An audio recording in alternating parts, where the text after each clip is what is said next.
Hallelujah, praise the God. जय मसीह की। सुंदर समय में एक बार फिर से हम आज की क्लास में आगे बढ़ेंगे।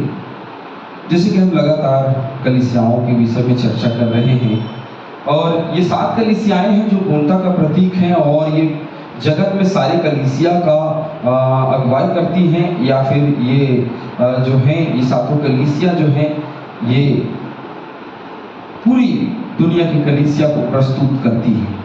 और इन 7 कलीसिया के विषय में अलग अलग बातें कही हैं, जैसे इफिसियों की कलीसिया के विषय में हम अभी देख रहे हैं। तो कुछ बातें हैं जिसमें हमने इफिसियस की कलीसिया से सीखा और देखा। एशिया माइनर का ये एक ऐसा नगर है जहाँ बंदरगाह है, जहाँ पे धन धान्य है, जहाँ पे विचार है, जहाँ पे बड़ा सा मंदिर है और जहाँ पे व्यापार का बड़ा केंद्र है। लेकिन वहीं पे कलीसिया की स्थापना भी है और कलीसिया की जब स्थापना होती है तो कलीसिया में बहुत सारी बातें भी होती हैं, बहुत सारी चीजें भी होती हैं। और आज की कलीसिया और इफिसियस की कलीसिया की यदि हम बात करें या उन 7 कलीसिया की बात करें तो 7 कलीसिया और आज की कलीसिया में बहुत ज्यादा अंतर नजर नहीं आता, क्योंकि उन दिनों की कलीसिया में भी कुछ अच्छी बातें हुआ करती थी और कुछ बुरी बातें भी हुआ करती थी। लेकिन जो प्रभु में है वो लगातार आज भी आगे बढ़ते हैं और उन दिनों में भी आगे बढ़ते रहते हैं।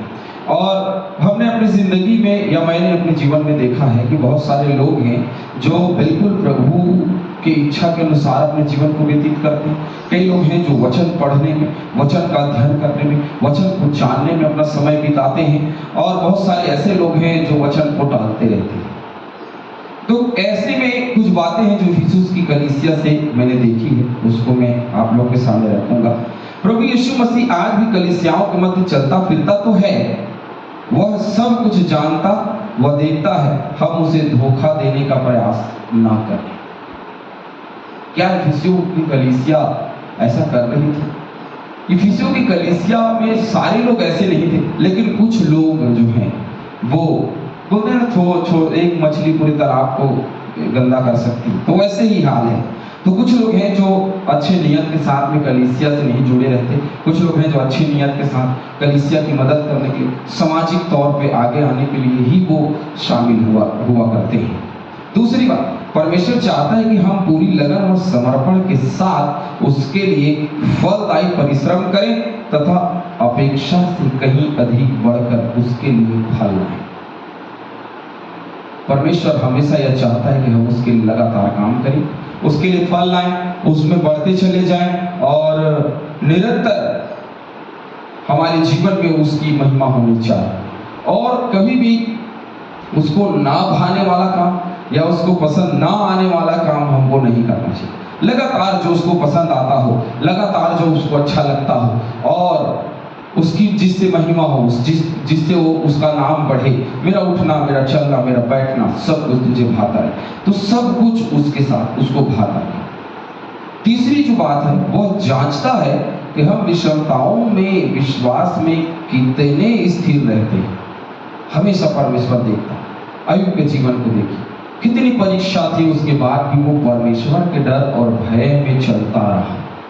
क्या मैं और आप इतनी विषमताओं के बाद, इतनी कठिनाइयों के बाद, क्योंकि इफिसियों की कलीसिया जो है वो कठिन दौर से, कठिन समय से निकल करके आई है, क्योंकि वो एक ऐसे समय में है जहाँ वे विचार, जहाँ पे एक बड़ा सा मंदिर है और जहाँ मंदिर रहता है आप जानते हैं कि वहाँ कितनी भक्ति और भाव होती है।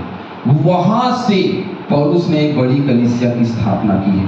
तो विषमताओं में भी विश्वास को थामे रहना हमें स्थिर रखता है। इसके द्वारा वह हमारे धैर्य को परखता है, अतः हम अपना आपा ना खोएं। हमेशा वो हमारे धैर्य को, हमारे जीवन को परखता है। क्या ये जो मेरा विश्वासी है, ये जो मेरा पुत्र है, क्या सचमुच में ये मेरे साथ है? चौथी बात, आज वह जब हमें मन फिराव का अवसर दे रहा है तो हम इस अवसर को तुच्छ न जाने। उसने कहा तूने पहला सा प्रेम छोड़ दिया है, लेकिन उसके साथ उसने अवसर भी दिया, समझ जा कि तू कहां से गिरा है। देख, समझ जा और पहला सा प्रेम जो तूने छोड़ दिया है वापस से वैसा ही प्रेम करना शुरू कर और तू मजबूत हो जा। मजहर मसीह शुरुआत में तो बड़ा अच्छा रहता है, लेकिन धीरे धीरे तो उसकी मसीहियत जो है वो कम होती जाती है। प्रभु के प्रति लगन जो कम, बपतिस्मा लिया, प्रभु में भाव बड़ा अच्छा रहता है, लेकिन धीरे धीरे वो भाव कम होते चला जाता है। ऐसा नहीं होना चाहिए। पांचवी बात, प्राण देने तक विश्वास में स्थिर रहने का निर्णय हम आज करें। प्राण देने तक स्थिर रहना है। कल आज जैसा प्रेम है कल हम छोड़ दें, ऐसा नहीं। प्राण जाने तक हमारा प्रेम, हमारा व्यवहार या हमारा चाल चलन मसीह यीशु के प्रति वैसा ही होना चाहिए। अन्यथा यदि मैं और आप ऐसा प्रेम नहीं रखते हैं तो हमारे और आपके जीवन के लिए समस्याएं तो हो सकती हैं। छठवीं बात, हमको अपने मनों को जांचना है कि हम परमेश्वर के कार्यों को अपने लोभ लालच के कारण या किसी दूसरे संसारिक प्रलोभन के कारण तो नहीं कर रहे। आज कितनी कलीसियाएं हैं या कितने अगुवे हैं या कितने दास हैं, कितने दासी हैं जो आज लालच में फंसे हुए हैं और लालच के साथ में कहते हैं, मैं दोष नहीं लगा रहा हूँ, जो सही बात है वही बोलने का प्रयास करूँ क्योंकि मैं किसी का नाम नहीं लेता। तो कितने लोग हैं जो आज लालच में फंसे हैं और दास दासी ने, कितने अगुवे, कितने प्राचीन या कितने नॉर्मल तरीके के लोग हैं जो स्थिरता नहीं है, उसमें लोभ और लालच है। तो अपने आप को जांचना है, स्थिर रखना है, किसी भी प्रकार के प्रलोभन को अपने जीवन से दूर रखें। और प्रलोभन का मतलब धन दौलत ही नहीं होता, बहुत कुछ होता। आज कलीसिया में हमारी बच्चियों को देखो, बच्चों को देखो, कैसे छोटे छोटे कपड़े, फटे कपड़े पहन करके आते हैं। ये क्या है? प्रलोभन। और हम इसका शिकार होते हैं और वो पहले शिकार होते हैं जो ये प्रलोभन लेकर के आते हैं, वो शैतान से ग्रसित है। क्या फर्क पड़ता है? आज फैशन की दुनिया है, सब चलता है और इस वजह से कलीसिया में भी ये जी इफिसुस की कलीसिया जो डायना देवी का मंदिर था, उसका अस्तित्व या उसका चाल चलन, उसका स्वभाव कलीसिया में लाना चाहते थे। और आज जो फिल्मों में चल रहा है, जो संसार में चल रहा है, बस उन्हीं चीजों को आज लोग कलीसिया में लाना चाहते हैं। मैंने कहा ना, आपकी कलीसिया और उन दिनों की कलीसिया में कोई अंतर नहीं है। उसने कहा कि तुझे दंड मिलेगा, तुझे प्रभु छोड़ देगा। तो वैसे ही आज कलीसिया में जी हम किसी को रोकते नहीं, किसी को टोकते नहीं, सब कुछ चलते रहता है।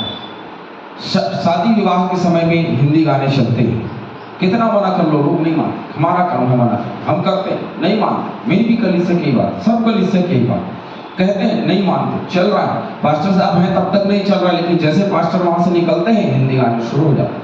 कब तक आप बैठे रहेंगे, कब तक आप देखते रहे? लेकिन मैं नहीं देखता, परमेश्वर देखता है। तो हर प्रकार के प्रलोभन से बचे रहें। हमें अपनी आत्मा व देह को पवित्र रखना है हर हाल में, जैसे मैंने कहा, क्योंकि अशुद्धता के साथ पवित्र परमेश्वर के साथ सहभागिता संभव बिल्कुल भी नहीं है। आज लोग बोलते हैं अरे हम तो परमेश्वर में हैं, हालेलुया, हमें आँख बंद किया, दर्शन देख रहे हैं, आँख बंद किया, भविष्यवाणी कर रहे हैं। पता चला उनका जीवन संसारिकता में, प्रलोभन में, पैसे के लालच में। कई चीजें हैं जो हमारे सेवकाई को खत्म करती हैं, लेकिन हमारे सेवकाई को बढ़ाने वाली चीज है आत्मा और देह को पवित्र रखना। केवल आत्मा ही, परंतु देह को ही पवित्र रखें। जो परमेश्वर की दृष्टि में प्रशंसा की बातें हैं उन्हें हमको अपने जीवन में अपनाना है। जो प्रशंसा की बातें हैं, जो आशीष की बातें हैं, जो आत्मा की बातें हैं, हम उन्हीं पर मन लगाए रहें। हमारी कलीसिया भी परिश्रम करने वाली, कार्य करने वाली, झूठे प्रेरितों को परखने वाली हो, अनैतिक कार्यों से घृणा करने वाली हो। कलीसिया जो है इन हर एक घृणित चीजों से अपने आप को दूर करने वाली है, तभी वो कलीसिया है। नहीं तो वो संसार के लोग जैसे चल रहे हैं वैसे ही है। कलीसिया वो है जो अंदर की कलीसिया, मैंने पहले ही आपको बताया था बोर्ड में कि अंदर की कलीसिया के अंदर की कलीसिया ही सच्ची कलीसिया है, जो मसीह यीशु की कलीसिया। बच्चा सब संसार बुलाए हुए लोग, लेकिन चुने हुए लोग। क्या मैं और आप उस चुने हुए में नहीं है? तो आज परखिए, अपने आप को जांचिए। प्रचलित परंपराएं, हल्दी का रस्म, प्रचलित परंपरा कब से चला आ रहा है। क्या रखना है? नारियल। क्या रखना है? दूबी। क्या रखना है? तेल। क्या रखना है? साबुन। क्या रखना है? अरे दुनिया भर की चीजें होती हैं भैया, है ना, जो संसार के लोगों की थाली में हल्दी के समय होती, वही आज हमारे में। क्या अंतर है? कोई अंतर नहीं। रीति रिवाजों में, रस्मों में कोई अंतर। जैसे विवाह के लिए जाते हैं, डीजे में गाना बजता है, फेविकोल से, है ना, वैसे ही हमारे यहाँ भी बजता है फेविकोल, कोई अंतर नहीं। देखिए गाना बज रहा है और शादी के बाद बजता है, वहाँ दिन भर बजते रहता है। वहाँ पास्टर साहब की उपस्थिति में नहीं बजता यहाँ, और वहाँ 24 घंटे बजता है, कोई अंतर नहीं। आप 10 गाना बजाइए, 1 बजाइए, 2 बजाइए, बस बात ये कि मैं संसार के जैसे दिखता हूँ क्या? हाँ, आज कलीसिया संसार की जैसे दिखती है। 10वां, परमेश्वर से अलग होकर हम अनंत के लिए कुछ भी सार्थक नहीं कर सकते, ये हम जानते हैं। अतः हमें उसके साथ अपने संबंधों को दृढ़ और मजबूत करना चाहिए। बिना परमेश्वर के कोई स्वर्गीय राज्य में प्रवेश नहीं कर सकता, या बिना परमेश्वर के किसी का उद्धार नहीं हो सकता। तो मैं अपना संबंध परमेश्वर से कैसा रखता हूँ? मेरा संबंध आज परमेश्वर से कैसा है? क्या मेरा संबंध काम चलाऊ है? क्या इफिसियों की कलीसिया के समान मैं कर रहा हूँ? प्रेम है, वाह, शुरुआत में प्रेम तो गजब था, लेकिन धीरे धीरे उन्होंने पहला जैसा प्रेम छोड़ दिया। 11वीं बात, हमको अपने हृदयों को जांचना है कि वास्तव में हमारे हृदय में परमेश्वर के प्रति जांचना है ना, परखना है अपने आप। दूसरे को जांच रहे, अरे इसे करतेगा, है ना, तो दूसरों को जांचना कि ये व्यक्ति ऐसा कर रहा है, वो व्यक्ति वैसा कर रहा है, वो वहां जा रहा है, वो वहां जा रहा है, ये वो कर रहा है, वो कर रहा है। क्या चाहते हैं हम लोग और कहां जा रहे हैं? दूसरे को देखकर नहीं, अपने आप को जांचने की बात करता है। पौलुस भी अपने आप को जांचने की बात करता है कि अपने आप को जांचे। नूह और उनके पुत्रों की घटना में नूह के पुत्रों ने अपने आप को नहीं जांचा, परंतु उसने जज किया अपने पिता को, तो नंगा और सबको बताया, तमाशा बना दिया अपने पिता, लेकिन वो ये नहीं जांच सका क्या मैं उसके तन को ढक सकता। आज हम दूसरों को देखते हैं, दूसरे का हंसी करते हैं, मजाक करते हैं, एक दिन हमारा भी हंसी मजाक बनाया जाता है। क्यों? क्योंकि हम अपने आप को नहीं जांचते। क्या जांचना है? प्रेम, समर्पण, विश्वास योग्यता और आज्ञाकारिता की भावना है या नहीं हमारे जीवन में, ये जांचना है। धन दौलत है या नहीं, ये जांचना नहीं भैया। कितना दान दे रहे हैं, नहीं जांचना। कितने चर्च जा रहे, दुआ मीटिंग जा रहे, और आश्चर्य कर्म कर रहे, भविष्यवाणी कर रहे हैं, दर्शन देख रहे हैं, अन्य भाषा बोल रहे हैं, ये नहीं जांचना। ये तो उसके काम है जो हमको करने के लिए दिया गया, और हमें ऐसी कोई योग्यता नहीं है कि वो अपने कामों को हमको सौंपे, लेकिन उसने हमें योग्य बनाया। हम अपने स्वार्थ, हठ, जलन, क्रोध व प्रतिशोध की दुर्भावना को प्रमुखता देकर प्रभु यीशु मसीह को, आज मसीह जो जीवन है वैसे ही जीवन को, कलीसिया के जीवन से हम क्या करते हैं? अपने जीवन को दूर करते हैं। अपना स्वार्थ, अपना हठ, जलन और क्रोध, ये और प्रतिशोध, ये 5 बातें हैं। स्वार्थ, हठ, जलन, क्रोध व प्रतिशोध, ये दुर्भावना है हमारे जीवन में, और इस दुर्भावना की वजह से हम अपने अमरता के जीवन को खोते हैं, हम अपने संसार के जीवन में लिप्त हो जाते हैं। आदमी का स्वार्थ बड़ा, 2 पीस नहीं मिला, 4 पीस, मसीहियों के बीच में जो बात हो रहा है मैं वही बोल रहा हूँ। 2 पीस मिला, मुझे 2 मिला, उसको 3 मिला, उसको 4 मिला, उसको ये मिला, उसको हड्डी मिला, मुझे मांस मिला, मुझको ये मिला, जो है उसमें संतुष्टि नहीं। बहुत सीधी सी बात मैं बता रहा हूँ, क्योंकि स्वार्थ है, मुझे स्थान नहीं मिला, मुझे इज्जत नहीं मिली, मुझे ये नहीं मिला, मुझे वो नहीं मिला। अपने आप को इस योग्य बनाए कि आपको लोग पूछे, लेकिन आपने अपने आप का ऐसा योग्य बनाने कि लोग उनको पूछे, तो यहाँ पे समस्या हो जाती है। हमको स्वयं को तथा अपनी कलीसिया को उन गलत और झूठी शिक्षाओं से बचाना है जो बाहर से आ रही है, जो अदर समाज से, अदर कास्ट से आ रही है। कितनी शिक्षा है जो आज हमारे समाज में व्याप्त है। जैसे विवाह में गलत गानों को बजाया जाना सबसे प्रमुख बात है। दूसरे लोग शराब पिलाते हैं विवाहों में, हमको भी शराब पिलाना है, ये हमारी धारणा है। हम शराब पिलाने के लिए पैसा, हम पिला नहीं, लेकिन शराब पीने के लिए पैसा देते हैं, क्योंकि उनकी शादियों में हम गए और उन्होंने भी ऐसा ही किया और हमने भी वैसा ही किया। लेकिन दोनों में अंतर क्या है? दोनों में कोई अंतर नहीं है। तो दोनों में अंतर होना चाहिए। हमारे जीवन और अन्य समाजों के जीवन में अंतर होना चाहिए। उन्होंने हल्दी के रस्म में ये सारा कार्यक्रम किया, तो हमको भी करना है। आज दौड़ लगी हुई है कि हमको, उसने ऐसा किया तो अपने बेटे की शादी में उसने डीजे लगाया, तो हम क्या लगाएंगे भैया? ताशा लगाए, बड़ा वाला ताशा लगाए, है ना, धुमाल लगाए। और धुमाल में गाना बनाएंगे हिंदी, है ना, और हिंदी और छत्तीसगढ़ी गाने में ठुमका लगाएंगे, और मसीही गाने में बोल दो तो शर्म आती। आप मिट्टी का आराधना में देखो कई लोग हैं जो अपने हाथ बांधे खड़े रहते हैं, लेकिन वही लोग हिंदी गानों में ठुमक ठुमक करके नाचते हैं, लोट लोट करके नाचते हैं। कितनी दुर्भाग्य की बात है, घृणित बात है। और इस घृणित कामों को कलीसिया के लोग करते हैं, क्योंकि पहला सा प्रेम खत्म हो चुका। पहले की कलीसिया और अब की कलीसिया में अंतर तो है। हमको अपने कान परमेश्वर की आवाज तथा चेतावनियों को सुनने के लिए खुले रखने चाहिए। डीजे की आवाज चल रही, कहाँ से परमेश्वर की आवाज सुने? हिंदी गाने चल रहे मोबाइल में, कहाँ से हम सुने? गलत फिल्में चल रही है मोबाइल में, कहाँ से हम परमेश्वर की आवाज सुनेंगे? नहीं सुन सकते, हम अनदेखा ही कर सकते हैं। आखिरी बात, हमको इस संसार पर जय प्राप्त करना है।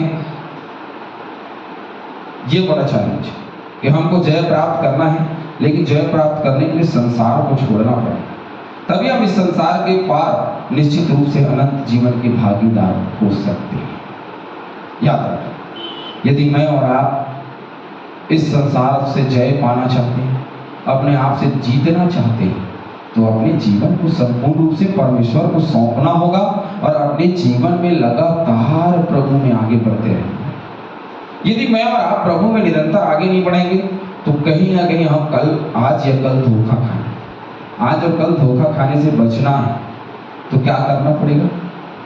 मसीह यीशु के जीवन को अपनाना पड़ेगा। और प्रेम हमेशा निरंतरता, प्रेम में निरंतरता होनी चाहिए, धीरज होना चाहिए, सहन की शक्ति होनी चाहिए, विश्वास होना चाहिए। यदि मैं विश्वास करूंगा तो मेरा घराना उद्धार पाएगा। उद्धार पाना है, उद्धार पाने के लिए क्या करूं? नए सिरे से जन्म लूं। मन फिराओ तो नए सिरे से जन्म ले लोगे, और मन फिराने के बाद मसीह यीशु के हाथ को थामे रहे, पहला सा प्रेम न छोड़े। प्रभु आप सभी को बहुतायत से आशीष।